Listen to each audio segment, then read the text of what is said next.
강혜신의 오늘의 미국.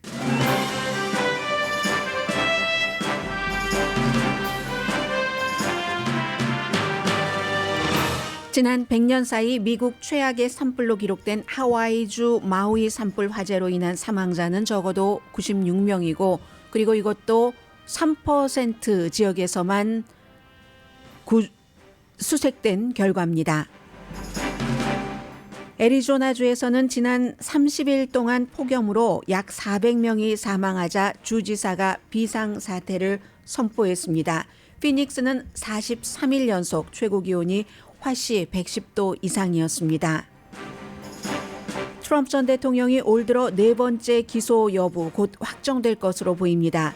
조지아주에서는 트럼프 전 대통령이 불법으로 선거 결과를 뒤집으려고 시도했는지에 대한 기소를 지금 결정할 순간인데, 여기서 기소되면 트럼프 전 대통령이 대통령에 당선돼도 셀프 사면을 할 수 없습니다. 또 조지아주 기소 케이스는 마피아법을 적용해 세계가 텔레비전으로 시청할 가능성도 높으므로 피고에게는 대응하기 힘든 케이스입니다. 한미일 3국 정상이 이번 주 금요일 상징성만으로도 중요한 캠프 데이비드에서 회담합니다. 3개국 지도자 모두 3국 동맹 중요성을 인식하지만 핵이나 중국에 대한 입장에는 차이가 있습니다. 특히 이번 캠프 데이비드 회담은 3국에서 차기 지도자가 누가 되든지 아시아 동맹과의 협력을 미국으로서는 제도화해 놓겠다는 게 더욱 중요합니다. 캔사스의 작은 로컬 신문사를 경찰이 급습해 기사 자료를 압수해서 큰 논란입니다. 동네 식당 주인의 음주운전과 관련된 케이스인데 언론 자유 침해라면서 연방 소송을 했습니다. 많은 주요 매체도 이 신문 편입니다. 그랜드 캐년에서 100피트, 30피트 아래로 떨어진 소년이 30m 아래입니다. 살아났습니다. 여러분 안녕하십니까? 오늘의 미국 강혜신입니다. 케이블 방송은 모두 두 가지 뉴스를 동시에 시간대마다 어느 이슈를 먼저 앞뒤로 하는데, 그 두 가지가 하나는 하와이 마우이의 라하이나 산불이고, 그리고 두 번째는 트럼프 전 대통령의 조지아주에서의 기소 여부입니다. 저는 먼저 이 하와이 얘기를 전해드리겠는데요. 오늘 월스트리트저널 신문으로 받아보시는 분들은 잘 모르겠습니다만은 월스트리트저널 웹사이트에 정말 인상적인 사진이 실렸습니다. 이제 연방정부에서 여러 가지 구조 작업을 도와주고 할 텐데, 그 사이에 이제 하와이 주민들이 일을 하는데요. 섬이잖아요. 하와이가 이제 여러 개의 섬으로 돼 있고, 그 가운데서 두 번째로 큰 섬이 마우이고, 마우이의 그 북서쪽에 그 라하이나라는 이 도시가 완전히 그 왕국에서 그야말로 화장터로 변했다. 이거는 BBC 방송의 표현입니다. 그런데 섬이기 때문에 그 섬에 지금 아무것도 없습니다. 어떤 사람은 아는 사람이 살고 있던 방 8개짜리 대저택이 완전히 불에 타서 무너졌는데, 야, 이렇게 평등이 이루어지네? 뭐 작은 집이건 큰 집이건 큰 가게건 작은 가게건 철조 건물이 아닌 이상은 다 평평하게, 강철도 녹아서 주저앉아 버렸기 때문에 이렇게 얘기들을 하고 있는데, 지난 100년 동안, 100년 넘어 만입니다. 1918년도 이후에 캘리포니아주에 몇 년 전에 2018년도에 그 파라다이스라는 마을이 날아가 버린 그런 그 산불 캠프파이어보다도 더 많은 사상자를 냈고 96명. 그런데 그 사진에 보면은 이걸 이제 원주민이 먼저 복구를 해보겠다는 겁니다. 그래서 사람들이 쭉 줄을 서 있는데요. 우리가 어디에 이제 그 산사태 날 우려가 있다 하면은 쫙 그 모래주머니를 사람들이 한 사람 한 사람 이렇게 이제 건너서 바톤 터치하듯이 하잖아요. 배 안에서부터 사람이 막 그 병물도 그렇고 여러 가지 그 식품도 그렇고 배 안에서부터 어디 바다를 건너서 마을까지 사람들이 세상에 뭐 13,000명밖에 전체적으로 인구가 그 정도밖에 되지 않는다고 하는데 자원봉사자들이 그렇게 많은 겁니다. 그 동네에서 아니면 외부의 자원봉사자들도 있는 거죠. 모든 물건들을 이렇게 모래주머니나 물건을 이렇게 옮기듯이 그렇게 쭉 줄을 서서 필요한 사람에게까지 가는 이 행렬의 사진이 저는 가장 인상적이었고요. 그래서 이제 뭐 이 화재는 허리케인이요. 아래서부터 딱 그 불어오는 그 바람, 뭐 670마일 정도 떨어졌다는 그 허리케인이 1분에 1마일 속도로 그 바람이 완전히 잡아먹었기 때문에 지금 왜 경고가 울리지 않았는가? 사이렌이 80개나 있는데 왜 안 울리냐? 하지만 그런 여러 가지도 다 포함이 되는 것 같습니다. 그래서 이제 96명 가운데서 2명만 신원이 확인됐거든요. 사망자. 왜냐하면 강철도 다 녹아버렸잖아요. 자동차도 철조 건물도 아주 그 강한 것만 살아남아 있는 그런 그 형태이기 때문에 확인을 할 수가 없습니다. 형체를 따라서 지금 DNA로 확인을 해야지 되는 그런 정도고 구조물도 인구가 13,000명밖에 살지 않는 곳에서 2,700개가 파손됐는데 거의 86% 정도는 주택이랍니다. 2,170에이커 그 마우이에 여러 가지가 그 탔고 지금 산불은 85% 진화됐습니다. 화요일 아침부터 시작이 됐잖아요. 이런 것들이 뭐 휴대폰 아직도 완전히 복구되지 않은 것도 있고 사람들도 알람 시계도 울리지 않고 사이렌도 울리지 않고 아침에 일어나 보니까 에어컨도 켜지지 않았었는데 아 무역풍인가 보다 이런 생각을 하고 또 어디서 불이 났는데 화재가 100% 진화됐다고 하니까 또 이런 일이 있으랴? 처음에 시작이 화요일이었던 거예요. 그런데 다시 온 겁니다. 이 산불이 더 무섭게 돌풍이 막 사람들이요. 침대가 어찌어찌해서 막 바닷가로 날아가는 이런 모습들도 봤고요. 시끄러워서 완전히 이 같은 산불이 마을까지 내려오기 전에는 서로 이웃집 같은 아파트먼트에 살고 있는 사람들끼리 말을 할 수 없는 정도로 바람이 강했다고 하거든요. 그리고 이제 지금은 라하이나 섬으로 사람들이 돌아가고 있습니다. 돌아갔더니 우리 집이 있었던 곳이 완전히 쓰레기장이 돼버렸네. 이게 이제 많은 분들의 얘기고 관광객들은 이제 가지 말라고 거듭 경고를 하고 있고 당연하죠. 호텔도 뭐 남아있는 호텔은 대피소가 돼버렸기 때문에 그래서 사람들이 처음에 이제 이같이 산불이 나고 엄청나게 피해가 오기 전에 여러 가지 그 조짐 같은 것이 있었지만 먼지도 굉장히 많이 일었다고 하거든요. 소리도 크고 완전히 소음이요. 아, 공사장에서 나는 건가 보다. 먼지가 이렇게 많이 날 수가 있어? 했는데 결국은 그런 일이었다는 겁니다. 지갑이라도 챙겨보려고 아파트먼트로 뭔가 이상한 조짐이 보였을 때 다시 들어가려다가 들어가지 못했고 온통 까맣게 되고 보이는 것이라고는 파란 불빛, 경찰차에 그 라이트 뿐이었었다. 몇 피트 앞도 보지 못할 그 상황이었다. 이런 얘기도 하고 관광객들도 길에 지나가다가 자동차에도 불이 붙어서 막 자동차에서 탈출해서 거의 4시간 바다에 있었다. 뭐 8시간 있었다. 이런 사람들 많잖아요. 그래서 이제 세이프웨이 그 마켓이 그로서리 스토어가 있는가 보죠. 그래도 세이프웨이는 철조 건물이니까 사람들이 세이프웨이로 많이 그 대피를 했었고요. 지금 이제 하와이에서는 뭐 전체적으로 왜 사이렌이 울리지 않았는가, 외부 사이렌이 이런 것을 조사를 하고요. 보통 이제 사이렌이 쓰나미, 자연 쓰나미를 포함해서 자연재해가 있었을 때 울리고 하와이에서는 매달 이 마우이 섬에서는 울린다면서요. 한국 분들도 뭐 거의 1,000명 정도는 사신다고 하니까 그런데 이게 이번에 안 울린 데는 사람들이 소송을 한다고 하지만 여러 가지 이유는 있어 보입니다. 일단 수사에 들어갔고요. 바이든 그 대통령도 연방 정부에서 한 400억 달러 정도 패키지를 지원한다고 하는데 현재까지는 피해액은 55억 달러 정도 된다 하지만 기간 산업 같은 거 다 다시 깔아야지 되잖아요. 이리하여 햇볕 잘 드는 그런 마을, 해변 마을이 예전에 왕국이었던 그곳이 황폐하게 이때는 완전히 변모라는 단어가 딱 맞을 겁니다.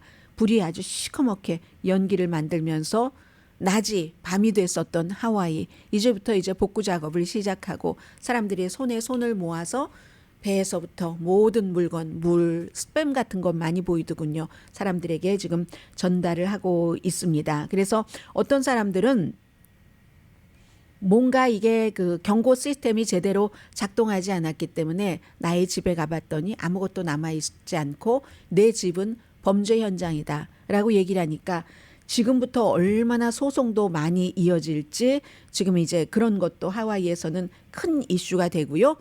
이게 이제 그 하와이의 레이티스트 뉴스입니다.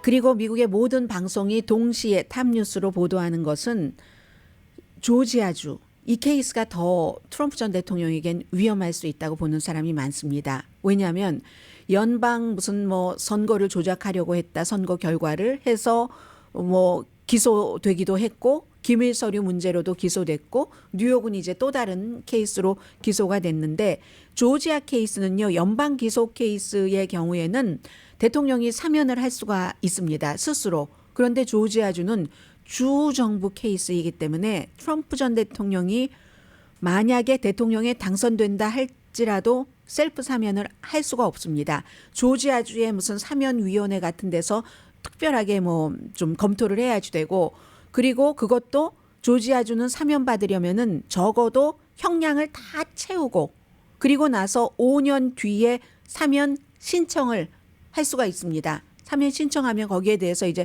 사면 심의를 하고 하는 거기 때문에 트럼프 전 대통령이 돼도 이건 사면이 어렵고요. 그리고 또 그 지금 조지아주에서는 이게 이제 무슨 마피아에 관해서 적용을 하는 그런 법, 리코라고 약자로는 그런데 그런 법을 적용해서 검사가 굉장한 그 기소에 있어서 재량권이 있는 권한이 많은 그렇답니다. 그래서 그 트럼프 전 대통령이 여러 경로를 통해서 본인이 직접 총무처 장관에게 전화를 하기도 했고 11,780표를 찾아내라. 왜냐하면 이게 바이든이 받은 표보다 한 표가 더 많은 거니까. 그래야지 위너 테이크스 올 16명의 선거인단을 가지니까 이걸 포함해서 여러 가지 선거 사기 뭐 등등 해서 이 마피아법이라는 것은 공갈, 협박 뭐 이런 게 들어가거든요. 그런 것이 적용이 돼서 트럼프 전 대통령뿐만이 아니라 10명 넘게 기소될 수도 있다고 하잖아요. 루디 줄리안이나 아니면 존 이스트먼, 시드니 파웰, 또 뭐 지나 앨리스 같은 그의 변호인이라든가 아니면 전에 공화당의 전국위원회의 위원장이었던 사람. 이 사람은 왜냐하면 조지아에서도 가짜 선거인단을 만들려고 하는 그런 미팅에 참석을 했었기 때문에 며칠 안에 기소 여부가 결정된다는 사람도 있고 9월 1일에 결정한다는 사람도 있습니다. 아무튼 대배심이 오늘부터 그 검사가 이제 쭉 증거를 대배심 앞에서 다 리포트를 하는 날입니다. 그 파니 윌리스라는 검사. 그래서 트럼프 전 대통령이 지난 며칠 동안 이 검사가 뭐 여러 가지 그 사생활에 관한 것을 확인되지 않은 것들도 많이 얘기를 했는데 대배심이 기소하기로 결정을 하면 모든 피고인들이 또 애틀란타로 가서 여러 가지 절차를 해야지 됩니다. 트럼프 전 대통령이 워싱턴으로 가고 마이애미 법정에 가고 뉴욕 법정에 가고 했었던 것처럼 형량은 아주 가혹합니다. 공갈 협박만으로도 5년에서 20년 형량이라는 그런 것이고요. 그래서 트럼프 전 대통령이 오늘은 그 증인들에게 증언하지 말아라. 뭐 지금 이 같은 그 사람들을 통한 자신의 어떤 캠페인 같은 것을 하는 거죠. 풀튼 카운티가 조지아주에서 2년 반 동안 수사한 선거 결과를 뒤집으려고 한 그런 것들을 이제 지금부터 며칠 안에도 결정이 될 수 있는 이런 모습이어서 지금 트럼프 전 대통령으로서는 그야말로 이 조지아주의 이 기소 케이스가 만약에 기소가 된다면 오히려 의사당 폭동 사건 기소보다도 더 중요하게 트럼프 전 대통령에게는 치명적이다라고 생각하는 사람들도 많거든요. 지금 그런 위기입니다.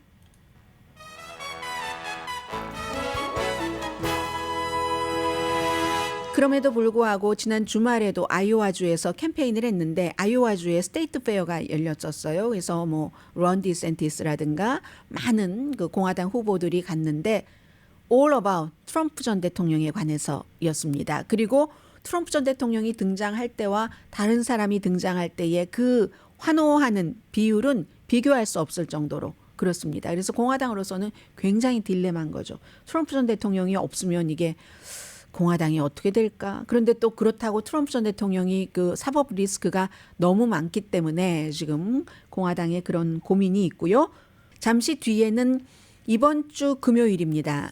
캠프 데이비드에서 한미일 정상이 회담을 하는데 이 회담에 대해서 제가 많은 기사를 읽어봤습니다. 미국의 기사, 다른 나라의 기사 등등을 읽어보니까 종합적으로 여러분들께 말씀드릴 수 있는 청사진이 나왔습니다.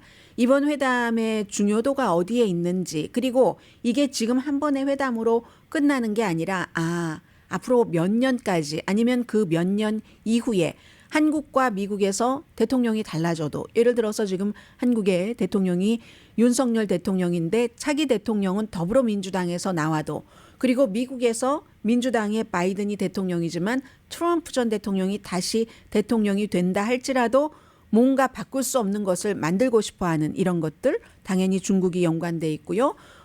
또 북한이 연관돼 있고요. 이런 것들을 읽을 수가 있었습니다. 그래서 캠프 데이비드에서의 3개국 정상회담에 대해서 좀 역사적인 한 적어도 몇 년 정도를 볼 수 있는 내용 잠시 뒤에 전해드립니다. 라디오 서울방송 오늘의 미국 듣고 계십니다. 지금 텔레비전에서는요, 트럼프 전 대통령과 론 디센티스 플로리다 주지사 두 사람 전부 공화당의 예비선거 후보입니다. 그 두 사람의 지지자들이 결국은 뭐 싸움을 했다는 내용들이 나오고 있는데, 그러면 며칠 전에 지난주에 여러분들께 마이크 펜스 전 부통령이 선거 캠페인을 하는 도중에 트럼프 전 대통령의 지지자로부터 어떠한 일종의 말에 공격을 당했고, 그러자 또 마이크 펜스 전 부통령의 지지자가 또 나서서 서로 약간 음성을 높였다는 얘기를 전해드렸잖아요. 그때는 음성이었습니다. 이번에는 트럼프 전 대통령의 지지자와 론 디센티스 플로리다 주지사의 지지자가 약간의 그 몸싸움이 있었던 것으로, 이게 어디까지 갈지 정말 2024년도에 대통령 선거는 위험하게 바라볼 수밖에 없습니다. 자, 캠프 데이비드에서의 3개국 정상회담을 전해드리겠습니다. 캠프 데이비드 하면은 전쟁과 평화 다 상징적인 곳입니다. 프랭클린 루즈벨트와 윈스턴 처칠, 미국의 대통령과 윈스턴 처칠, 영국 총리가 전쟁에 대해서 회담을 하고 중요한 결정을 내렸던 곳이고, 그리고 이스라엘과 아랍의 지도자들이 만나서 지미 카터 전 대통령을 포함해서요, 빌 클린턴 전 대통령도 나중에 그랬고, 바로 캠프 데이비드, 미국의 국가의 별장에서 평화를 얘기했습니다. 이번에는 뭐 확실한 전쟁도 아니고 평화 쪽으로 가자는 쪽에 가깝겠죠. 바이든 대통령과 윤석열 대통령, 기시다 후미오 일본 총리가 금요일에 캠프 데이비드에서 회담을 하는데, 중국의 강경함, 북한의 아주 잦은 호전성, 미사일 테스트, 이런 것들이 세 나라를 뭐 가깝게 했습니다. 물론 세 나라의 지도 그 체제가 바뀌어져서 그런 것도 있고요. 당연히 이번 회담에서도 국방 문제에 초점을 맞추고, 그 밖에는 뭐 중국을 겨냥을 하니까 에너지, 뭐 반도체, 공급망도 의제가 될 건 분명합니다. 공동 선언문도 나올 테고요. 또 미국으로서는 꼭 한국, 일본뿐만이 아니라 이제 인도 태평양 전략 면에서도 볼 텐데, 이코노미스트는 이렇게 표현을 했네요. 문재인 대통령 시절에는 일본과 그 식민지 시대의 잔악 행위에 대해서 연결되는, 이제까지 풀어지지 않은 거기에 대한 논쟁이 너무 강해서 안보 협력이 그냥 스탑해 있었고, 일본과 정보 공유도 없었고, 안보 분야에 있어서의 지소미아 같은 걸 얘기하죠. 그래서 중국과 북한이 참 기뻐했었다. 이제 정권이 바뀌어서 윤석열 대통령 불만을 좀, 일본에 대한 불만을 제쳐두려고, 그게 또 불만이죠. 한국에서는 기시다 후미오 일본 총리가 10여 년 만에 한국을 얼마 전에 방문을 했었잖아요. 세 나라가 군사적으로 뭉친 건 분명한데 요즘 뭐 훈련도 많이 하고, 6월 달에도 한미일 뭐 국방장관들이 미팅을 했습니다. 미사일이 북한에 의해서 발사가 되면은 실시간으로 이제 정보를 공유하고 하는 것, 그리고 이제 육자회담 대표였던 위성락 그분도 공격을 받으면 그 상황에 아주 잘 처리를 할 수 있는 능력이 있다는 것을 북한과 다른 그런 나라들에게 보여주기 위한 뭐 그런 뭐 여러 가지 일들을, 군사훈련 강화를 하고 있다라고 얘기를 하잖아요. 일본 구축함 한국에 갔습니다. 그리고 윤석열 대통령의 입장은 지금 역사보다는 안보가 더 중요하다 하는 입장이잖아요. 그런데 이 3개국입니다. 한국은 한국의 입장, 일본, 미국의 입장이 있기 때문에 3개국이 한반도만 말할 수는 없습니다. 인도 태평양에 관해서. 그리고 이제 일본과 미국은 분명하게 한국을 아시아의 주요 국가, 주요라기보다 핵심 국가로 인정을 합니다. 일본과 미국이. 왜냐하면 뭐 일본이 경제 대국이고 미국도 경제 대국이고 여러 가지 그 선진 반열에서는 한국이 세 나라 가운데서 가장 처지잖아요. 그래서 이제 그 한국을 핵심 국가로 인정을 하는데 이건 미국과 일본 전부 중국에 맞서기 위해서 그렇다 하는 겁니다.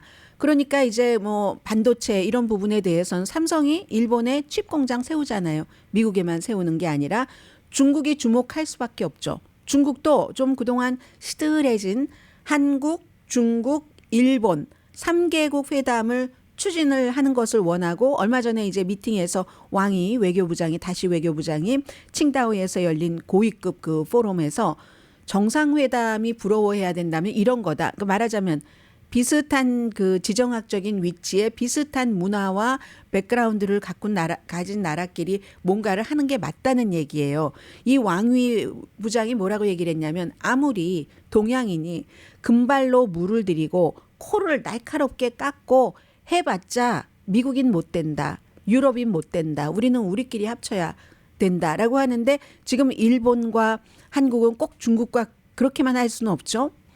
그래서 그런 호소가 일본과 한국을 미국에서부터 좀 멀어지게 못하는 겁니다. 여러 가지 서로 다른 이유들 때문에.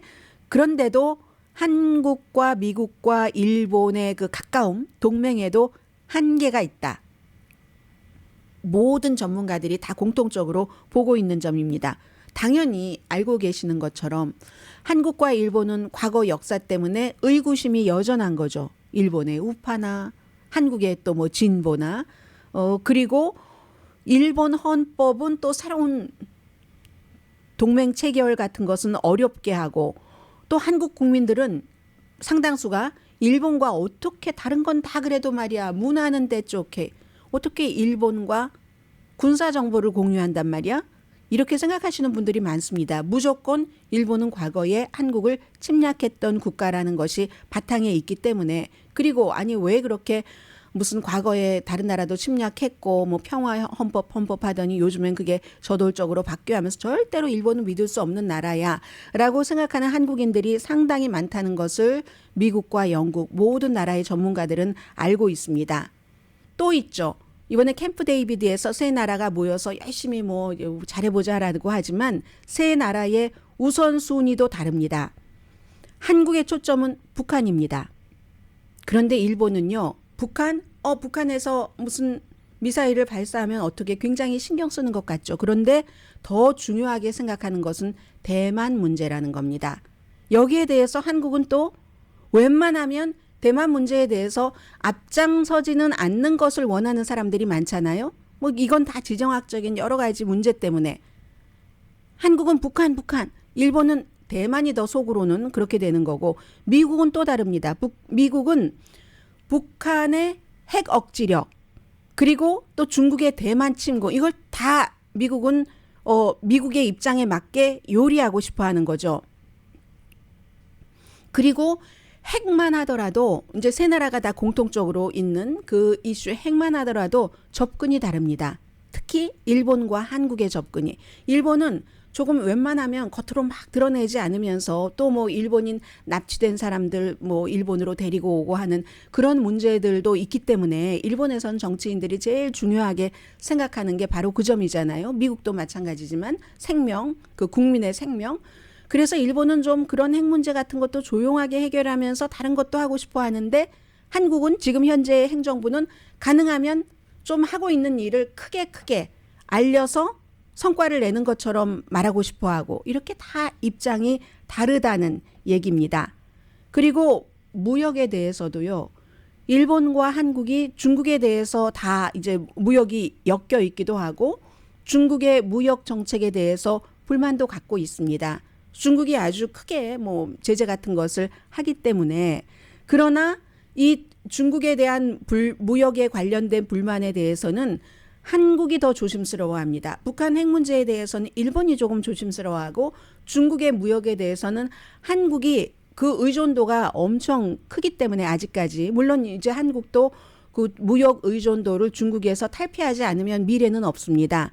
이미 중국에서 많이 이제 한국에서 기술 받아갈 건 받아가고 했기 때문에 이제 다른 곳으로 돌려야지 되지만 아직 그 돌리는 것이 준비되지 않았기 때문에 한국은 중국을 버릴 수가 없습니다. 일본에 비해서 더 많이. 무역에 대해서도 이렇게 차이가 있고 그리고 또 중요한 것은 이거 이제 이코노미스트가 지적을 한 겁니다.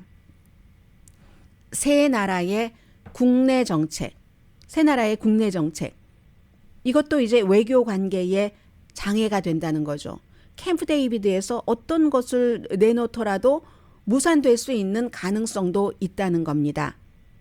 한국인도 당연히 일본과 너무 오래 거래가 없고 했으니까 뭐 중요한 정치인들의 왕래라든가 그러니까 일본과 어느 정도 관계를 개선해야 된다. 이런 것은 대체로 인정을 하지만 과반수 이상이 인정을 하지만 일본의 과거의 범죄에 대해서는 이걸 받아내야지 돼 하는데 기시다 후미오 일본 총리로서는 뭔가를 해주고 싶어도 그 당의 강성 때문에 할 수가 없다는 겁니다. 지금부터도 올해도 이번 회담에서도 일본이 뭔가 한국에 더 굉장히 많은 한국 사람들이 그래 지난번에 그랬는데 결국은 해주네 하고 생각할 정도의 것을 줄 수 있는 일본의 국내적인 정치 환경이 아니라는 얘기를 강조들을 합니다. 그리고 또 중요한 것은 2027년이죠. 한국 대통령 선거. 그때 문재인 대통령의 당이라고 표현을 합니다. 한국 정치를 아는 그러니까 문재인 대통령이 대통령이었었던 더불어민주당 뭐 지금은 당연히 그 이재명 대표의 당이라고 볼 수 있지만 문재인이라는 사람이 대통령으로 있었던 그 당 그러니까 뭐 중국에 대한 입장, 일본, 북한에 대한 입장이 지금과는 다 반대인 것을 얘기를 하죠. 그런 더불어민주당에서 대통령이 나온다면 지금 캠프 데이비드에서 윤석열 대통령이 해가는 것이 뭔가가 이어질 수 있을까? 완전히 물거품 될 수 있는 거죠. 그리고 미국도 마찬가지입니다. 미국에서도 2024년 대통령 선거에서 트럼프 전 대통령이 당선이 된다면 이제 한국과 약간 겹치잖아요. 미국이 먼저 그리고 한국이 뒤지만 겹치는 부분이 있으니까 그러면 트럼프 전 대통령은 동맹을 어떤 때는 무시하고 어떤 때는 경멸하고 그러다가 또 필요하면 김정은 위원장과 회담을 한다고 하고 순전히 그 개인적인 그런 정치적인 이득 이런 것을 계산하면서 트럼프 전 대통령이 또 대통령이 되고 나면 또 미국도 지금 만들어 놓은 한미일 관계에 있어서의 정립된 어떤 것을 시행하기 힘들다고 얘기를 합니다. 그렇기 때문에 이번에 캠프 데이비드에서 이 정상회담의 가장 중요한 점은 최근 몇 개월 동안의 이제 성과 같은 것을 확정을 하고요. 그리고 이제 한국과 미국이 지난번에 윤석열 대통령이 미국에 와서 했었던 워싱턴 합의 같은 것, 여기에 이제 일본도 넣고 하는 그러한 것, 그리고 관계를 좀 제도화한다. 그래서 지금 자꾸만 뭐 3국의 정상적인 정기적인 미팅을 얘기를 하는 겁니다. 관계를 제도화해서 후계자들이 예를 들어서 차기 대통령이 국민의힘에서 나올 수도 있고 더불어민주당에서 나올 수도 있고 미국에서도 민주당의 바이든 대통령이 재선될 수도 있고 트럼프 전 대통령이 또다시 두 번째 임기를 맞을 수도 있는데 누가 대통령이 되든지 상관없이 후계자들이 정치 후계자들이 쉽게 3국이 지금 맺어놓은 것을 해체하지 못하는 구조를 만들어야지 된다는 겁니다. 그게 정기적인 3국의 회의 일정. 또 하나 공식적인 지도자들의 핫라인. 이번에 아마 나올 가능성이 높아 보이는 것 같아요. 그래서 캠프 데이비드라는 곳에서 발표를 하면은 이 캠프 데이비드가 프랭클린 루즈벨트와 윈스턴 처칠이 전쟁에 관해서 열매를 만들어냈던 곳이고 야세르 아라파트도 벤자민 네타냐후도 방문을 했었던 그랬던 캠프 데이비드이기 때문에 후계자들도 쉽게 확 버려버리기는 굉장히 힘들다.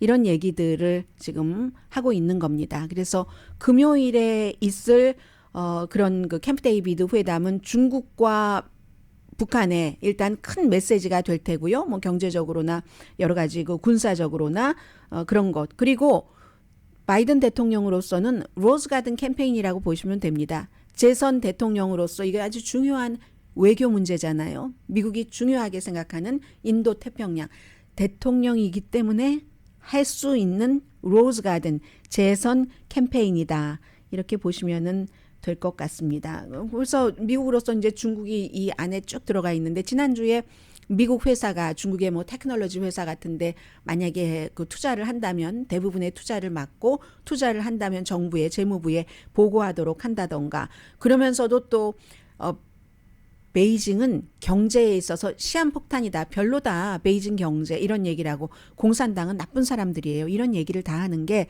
바이든 대통령으로서는 지금 캠페인하는 거다. 이렇게 보시면 되겠습니다. 잠시 뒤에는 아주 작은 신문이 미국의 그 핫한 뉴스에 초점이 됐거든요. 전해드립니다.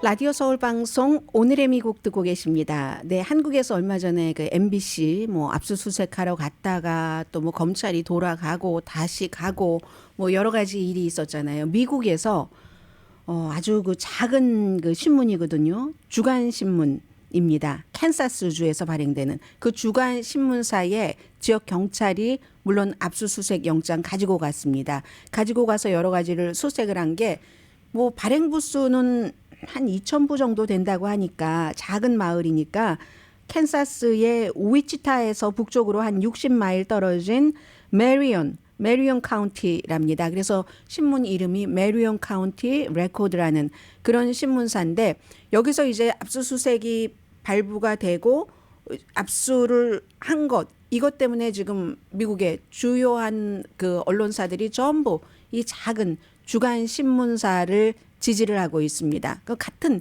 끼리끼리 하는 거예요. 언론사끼리는. 그리고 또 그 자유주의 세계에서 언론사의 역할이라는 것이 너무 중요하니까 물론 이제 언론사도 네이션와이드 된 것 그리고 세계적인 것을 커버하는 것 이처럼 로컬 거를 커버하는 것이 다르지만 아무리 로컬 커버라도 언론사는 언론사로서 뭔가가 돼야지 된다. 저기를 저렇게 쉽게 압수수색 한다면은 우리도 압수수색 당할 수 있어 하는 선제 지원이라고 볼 수 있겠죠. 금요일에 이 메리온 카운티 레코드의 기자들과 그리고 이제 그 소유주의 집을 뭐 그 기자들 뭐 휴대폰, 컴퓨터 그리고 이제 소유주의 집에 가서는 뭐 라우러, 인터넷 라우러 같은 것도 다 압수해 갔다고 하거든요. 그 과정에서 98살에 남편이 이제 숨지고 나서 이 그 신문사를 이끌어 오신 것 같아요. 사주가 그 다음 날 막 모든 거 컴퓨터 같은 거 실어가는 것을 보고 너무 망연자실해 하더니 그 다음날 숨지셨습니다. 그리고 지금은 이제 이 아들이 에디터로서 활동을 하고 있는데 오늘 이제 연방 그 소송을 했거든요. 이거 불법이다. 언론사에 대해서 이게 말이 되느냐 하는 겁니다. 그런데 내용이 뭐였냐면요. 왜 캔사스 경찰이 작은 로컬 주간지 언론사를 급습해서 뭔가를 압류해 갔는가. 아직 보도하지 않은 자료를 압류해 갔답니다. 어떤 내용이냐면 카리 뉴에일이라는 그 로컬 식당 주인이에요. 이 로컬 신문이니까 여러분들 이해하시죠? 이런데도 큰 뭐 워싱턴 포스트, 뉴욕 타임스, AP 통신, 로이터 통신이 다 개입을 해서 큰 30개 매체들이 이 신문사를 지원을 합니다. 로컬 경찰국이 틀렸다 이런 얘기거든요. 해서 카리 류엘이라는 식당 주인의 불만 어떤 불만이냐면 신문사가 불법으로 아주 본인에 대해서 예민한 정보를 입수를 했다 하는 건데 그 예민한 정보라는 게 뭐냐면 식당을 하는데 로스앤젤레스나 이 지역이나 메리온이나 마찬가지로 식당에서 술 허가증을 받으려면 막 공청회를 하고 그래야 되잖아요. 그런데 바로 이 식당 그 카리 류엘이라는 여성 주인이 음주운전으로 유죄가 됐는데도 불구하고 지금 그 알코올 그 허가를 받으려고 했다는 겁니다. 그러면 원래 그 지역의 법상 음주운전자는 그 알코올을 팔 수 있는 허가를 받을 수 없는데 이거 불법으로 했다는 거예요. 그랬더니 거기에 대해서 이 식당 주인은 아니 어떻게 이것을 알았단 말이야 하니까 이 신문사에서는 공공 자료로 우리가 알았지 하고 이 식당 주인은 내가 말이에요 지금 이혼 중인데 내 남편이 나를 물먹이려고 이렇게 정보를 흘린 것 같아라고 얘기를 하고 있고 어쨌든 경찰국은 그 관련 자료를 신문사의 사주의 집에서도 사무실에서도 다 가져갔다 하는 겁니다. 그래서 신문사는 원래 이 식당 주인이 운전면허가 없잖아요. 당연히 그 음주운전으로 그 유죄가 되고 해서 아마 기간이 풀리지 않았는가 보죠.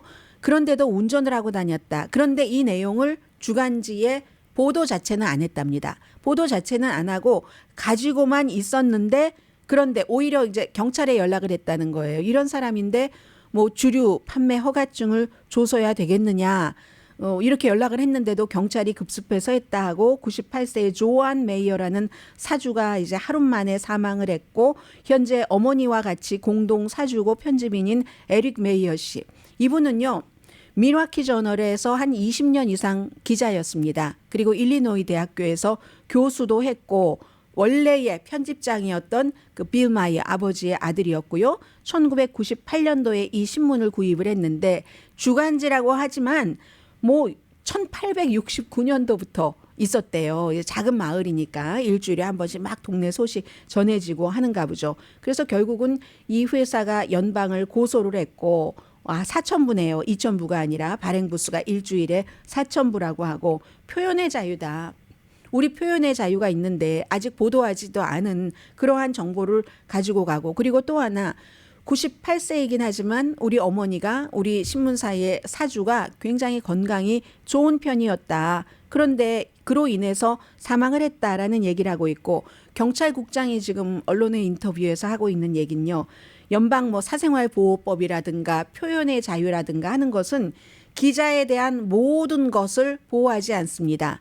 이유가 있으면 기자도 뭐 거기에 대해서 수사를 받을 이런 것들이 충분히 있습니다라고 얘기를 합니다.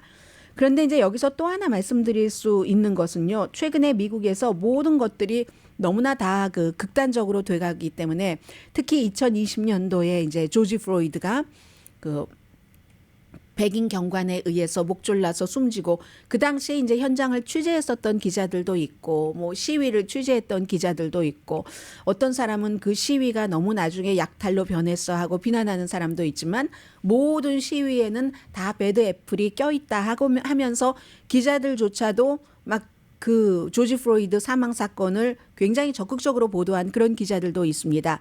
그런 기자들 저널리스트들이 경찰에 의해서 일부 지역에서 타겟이 돼서 체포하기도 하고 했었거든요. 그런 일들. 그런가 하면은 론 디센티스라는 플로리다의 주지사 지금 공화당의 예비선거 후보는 트럼프 전 대통령과는 반대입니다. 트럼프 전 대통령은 뭐 본인과 성격이 맞진 않지만 CNN 방송 같은 데도 타운홀에도 출연을 하잖아요. 물론 팍스라든가 뉴스맥스 같은 뭐 브레이트바트 같은 그런 매체는 잘 활용을 하고 그에 비해서 론 디센티스는 아주 좀 보수적인 그런 매체에만 출연을 하거든요. 그리고 플로리다 주에서 지금까지 만들어진 본인이 주지사였었을 때 법이 거의가 너무나 보수적인 게 많기 때문에 플로리다 주민은 그걸 원합니다.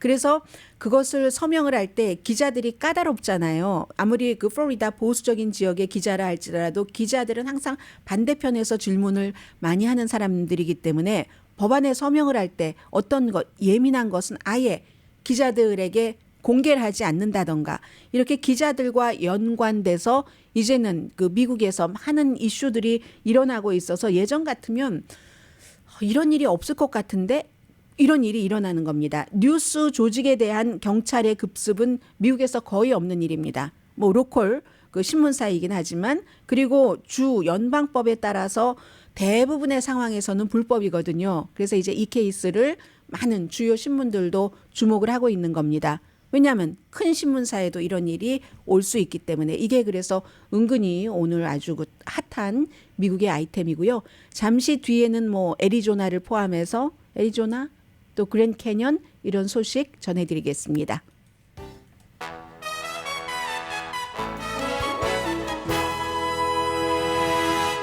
라디오 서울 방송 오늘의 미국 듣고 계십니다. 제가 스튜디오에 들어오기 전에는 저렇게 햇살이 여름 같지 않았거든요. 지금 아주 밖에 보니까 환합니다. 그런데 어쩌죠? 오레곤주와 그 시애틀 오늘 아주 그 덥겠습니다. 오레곤주의 그 살렘이 108도도 넘는다고 하고 시애틀도 이번 주말까지 뭐 90도 훨씬 그 넘는다고 하는데 이제 과학자들이 계속 얘기를 하죠. 뭐 하와이에 저러한 그 이상 기후와 관련된 재해라든가 이런 것들, 화석 연료를 전에 미국이 너무 많이 그 태웠다. 그 에너지 뭐 이런 것, 온실가스 그로 인한 이런 게 없었으면 이 올해와 같은 이런 그 기온 변화 같은 것도 불가능했을 것이다라고도 얘기를 하는데, 시애틀을 포함한 그 퓨젯 사운드 그 주변 전부 뭐 90도 정도 된다고 하고요. 뭐 요즘 100도 넘는 적이 하도 많아서 90도 정도면 여러분들께서 견딜 수 있지 않을까, 뭐 이런 서글픈 생각도 해보는데, 지금 애리조나 같은 경우가 30일 동안 110도 이상, 피닉스는 그것보다 훨씬 더 40일도 넘었고요. 케이티 합스 주지사가 결국은 비상사태를 선포했습니다. 거의 올 들어서 400명이 지금 폭염으로 숨졌기 때문에, 마리코파 카운티 같은 데가 그렇고, 또 뭐 그 밖에도 아직까지 확인되지 않은 뭐 몇백 명도 폭염 관련 사망인가 하고 조사를 한다고 하거든요. 2022년도 지난해에 671명이 폭염으로 숨졌습니다. 날씨 관련으로 숨지는 사람은 폭염이 가장 많습니다. 산불 같은 것은 일어나도 재산 피해, 땅 피해 이런 건 있지만 사람들은 대피하기 때문에, 이번에 그 하와이에서처럼 뭐 관광객들도 있었지만 물론 주민이 뭐 13,000명밖에 안 되는데, 현재 확인된 것만 이것보다 당연히 늘어나겠죠. 96명의 사망자가 나온다는 게 굉장히 힘든 일이죠. 그래서 지금까지 지난 100년 동안의 최고의 산불 사망자는 캘리포니아주의 그 캠프파이어의 85명이었잖아요. 그런데 폭염 관련이 많아서, 폭염 관련은 2022년도에 671명 애리조나에서 숨졌는데요. 이게요, 10년 전과 비교하면 2배, 3배도 아니에요. 5배도 아니고 7배나 높아졌다는 겁니다. 사람뿐만이 아니라 당연히 동물과 식물도 고통이고, 하와이도 그 라하이니가 사탕수수밭 다 없어지고 외지 식물 들어오고 막 마른 풀 자라고 하면서 지금 저렇게 된 거잖아요. 피닉스는 43일 동안 110도를 기록을 했다고 하네요. 그러니까 이제 이런 건 기간 산업 같은 것도 다 견디기 힘든 거죠. 텍사스가 막 뭐 정전되고, 막 겨울에는 히러 안 나오고, 여름에 뭐 덥고 하는 이런 경우, 지금 텍사스나 애리조나나 다 마찬가지여서 지난 10년 이상 텍사스의 여러 지역, 휴스턴을 포함해서 애리조나의 피닉스를 포함해서 뭐 세도나라든가 이런 곳으로 이주 인구가 굉장히 많았는데요. 그런데 결국은 사람들이 많이 가니까 돈도 따라가고 경제 활동하고 기온 높아지고 이런 상태들이 또 부작용으로 나오고 있습니다. 13살짜리 소녀가 남을 배려하다가 그랜드 캐년에서요, 그 제일 유명한 그 노스트림 난간에서 다른 사람들이 사진 찍으려고 하니까 좀 이렇게 비켜줬대요. 어떤 바위 같은 것을 잡고 있다가 뒤로 넘어져서 100피트 아래, 30m 아래로 떨어졌는데, 이게 굉장히 미국적인 게요, 헬리콥터가 갈 수 없는 곳이에요. 그런데 바로 그 그랜드 캐년의 그 전문가들이 아래로, 절벽 아래로 내려가서 이 소년을 구했다는 것 아니겠습니까? 강희 씨였습니다.